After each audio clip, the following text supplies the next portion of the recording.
sanadii 2011 wiilkan dhalinyarada Ameerikaanka ah balse asal ahaan ka soo jeeda wadamada Carabta wuxuu isku dayay in uu isku sharaxo mansab siyaasi ah magaalada uu ka deganaa Mareykanka. hamigiisa ama nasiibkiisa waxa uu ahaa mid aad u sareeya wuxuuna ku rajo weynaa in shakhsiyaadka tartanka kula jiray marka loo fiiriyo sida ay dadka magaaladiisa ku nool u jeclaayeen.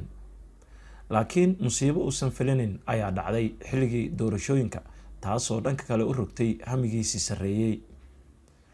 Maxamed Khayrullah waa muwaadin Ameerikaan ah laakiin asal ahaan ka soo jeeda dalka Syria. waxa uu dhashay 1975 waxaana uu ku dhashay magaalada Xalab ee waqooyiga Syria. kadib waxa uu wareegay dalka Sacuudiga kadibna isaga iyo qoyskiisa waxay u haajireen Mareykanka. markii ay Mareykanka tageen waxa soo wajahay culeysyo dhanka nolosha ah iyo la qabsiga nolosha Mareykanka. Maxamed waxa uu isku dayay in uu ka taqaluso caqabadahaas waxaana uu ku biiray koox kubadda cagta ciyaarta. laga bilaabo xilligaas waxa uu kasbanayay saaxiibo iyo ashqaas. markii uu iskuulka dhameeyay waxa uu ku biiray jaamacadda wuxuuna bartay cilmiga maamulka iyo maareynta. markii uu jaamacadda dhameeyay waxa uu helay shaqo macalinimo waxaana uu macalin ka noqday mid ka mid ah iskuulada magaaladii uu ku noolaa. kama soo wareegin waqti dheer markii ay dowladda Mareykanka soo saartay qaanuun ama sharci macalinka u diidaya in uu dhigo maado aan takhasuskiisa ahayn. Maxamed waxa uu isku dayay in uu ka taqaluso caqabadahaas waxaana uu isku dayay in uu shaqo kale helo waxaana uu bilaabay in uu dhigo maado ku saabsan maamulka iyo maareynta gaar ahaan ardayda dugsiyada sare. sidoo kale Maxamed waxa uu si bilaash ah uga soo shaqeeyay qaybta dibdamiska magaalada uu ku noolaa laakiin maadaama uusan markaas haysan sharciga Mareykanka dalabkiisa waa la diiday. laakiin jacaylka ay u qabeen dadka deganaa magaalada uu ku noolaa ayaa gudoomiyihii magaaladiisa waxay ku qasabtay in uu soo jeediyo in wax laga bedelo sharciga maxalliga ah kaasoo dadka aan u dhalan Mareykanka ee aan sharciga haysan u ogolaanaya in ay ka shaqeyn karaan dibdamiska. markii sharcigaas la baasgareeyay Maxamed waxa uu ku biiray dibdamiska.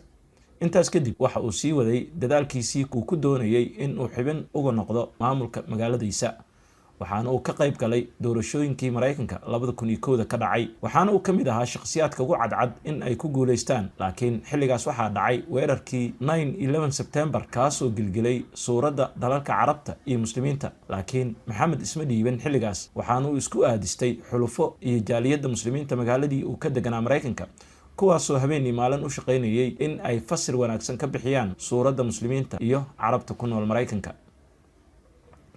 iyadoo intaas oo caqabada ah ay jiraan ayuu ku adkaystay in uu sii wato ka qaybgalka doorashooyinka waxaana uu ku guuleystay inuu xubin ka noqdo maamulka magaalada.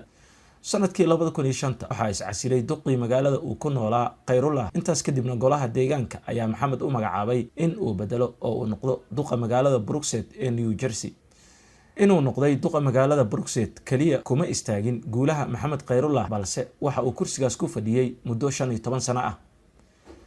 inkastoo uu ku mashquulsanaa siyaasadda haddana Maxamed waxa uu ahaa mid si aad ah uga warqabay qoyskiisa waxaana uu had iyo jeer la qaadan jiray waqti. sidoo kale dhammaan carruurtiisa waxay ku hadlaan luqadda Carabiga. sidoo kale xaaskiisa waa mid ku dadaasha xijaabka.